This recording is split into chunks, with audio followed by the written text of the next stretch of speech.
Got big, dumb government with its stalking horses, high inflation, high debt, and sluggish economic growth. Resist what I would call the populist temptation of resorting to populist rhetoric, populist vocabulary in order to put across our ideas. Storytelling more, getting that emotional appeal to really have more people know what the movement is about. Hello and welcome to Prague. We are here with the Institute of Economic Affairs and epicenter for the Atlas Europe Liberty Forum, where over 250 think tankers from all across Europe are coming together and discussing the major challenges that the continent faces. We will be talking about the cost of living crisis, we will be talking about populism and how to counteract with liberal narratives, and we will be trying to find solutions to the current energy crisis as well. Join us for an endeavor and enjoy the interviews. Where does the Liberty movement need to go from here? Well, from an economic perspective, which is what taxpayer groups are all about, to be frank, we're back to the 1970s. Thanks to COVID, we've got big, dumb government with its stalking horses, high inflation, high debt, and sluggish economic growth. We've got to take inspiration from that generation of political and business leaders that tackled the problem and sold to the public, which in effect turned into the Washington Consensus of limited government, of free trade.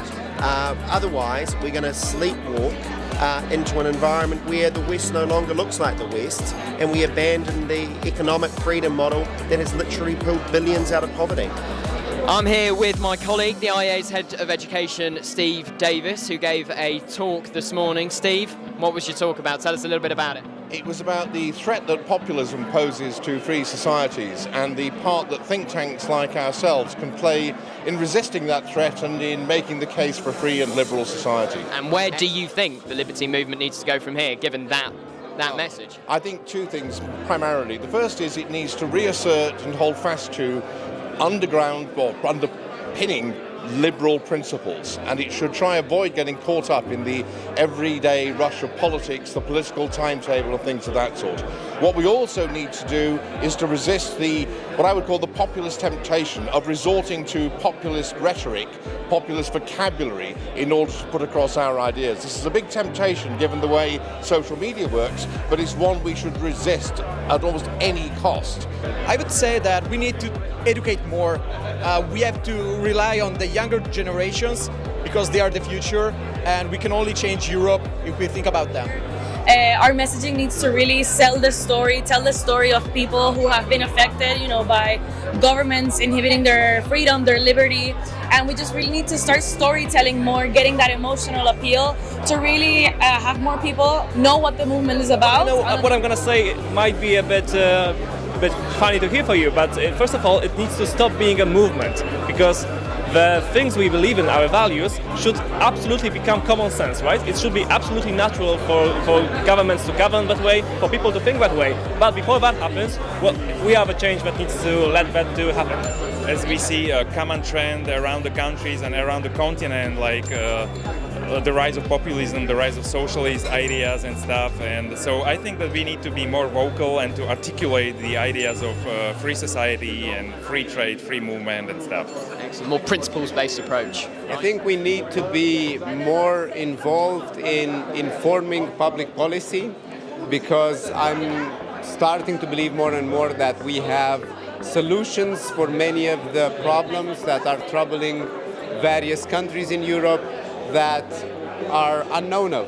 We don't do enough speaking about the solutions that come from classical liberalism so that the general public can know about them, and we can, in this way, inform and improve the way things are going. And who do you think is doing a good job at the moment? What are the organisations and in what countries that are kind of inspiring you guys at Fundalive at the moment?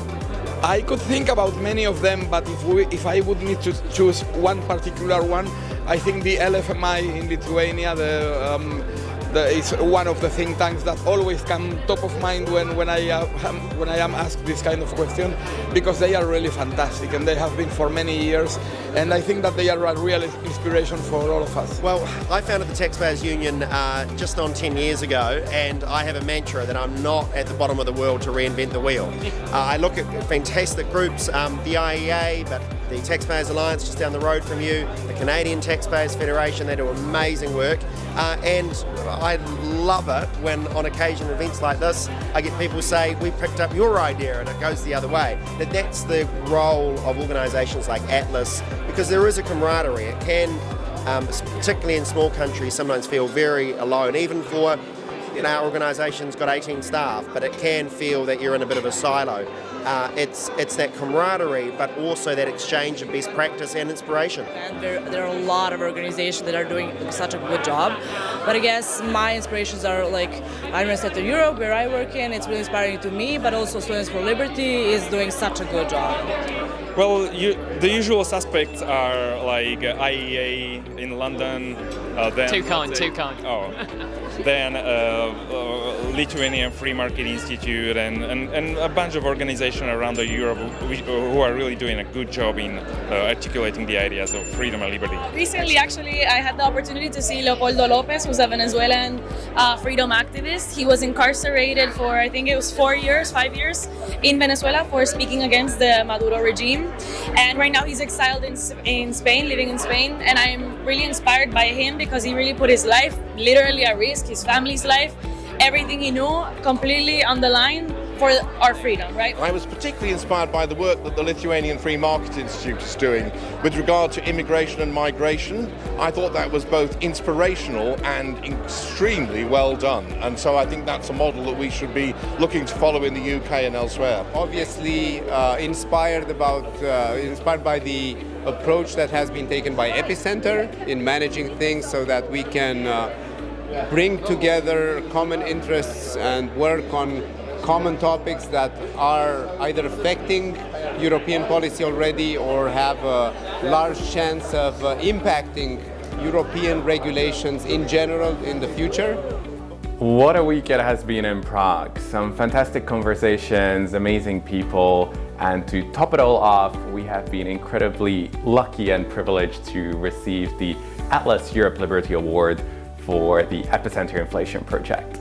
Our project had over 8 partner think tanks participating and battling the cost of living crisis all across Europe. We managed to pass some liberalizing reforms in Italy and in Romania, and as a result, we have really enabled the poorest segments of our society to benefit from economic freedom and liberalization. I'm incredibly proud in the name of the whole team to accept this award, and I hope this will spur some amazing projects for Epicenter in the future.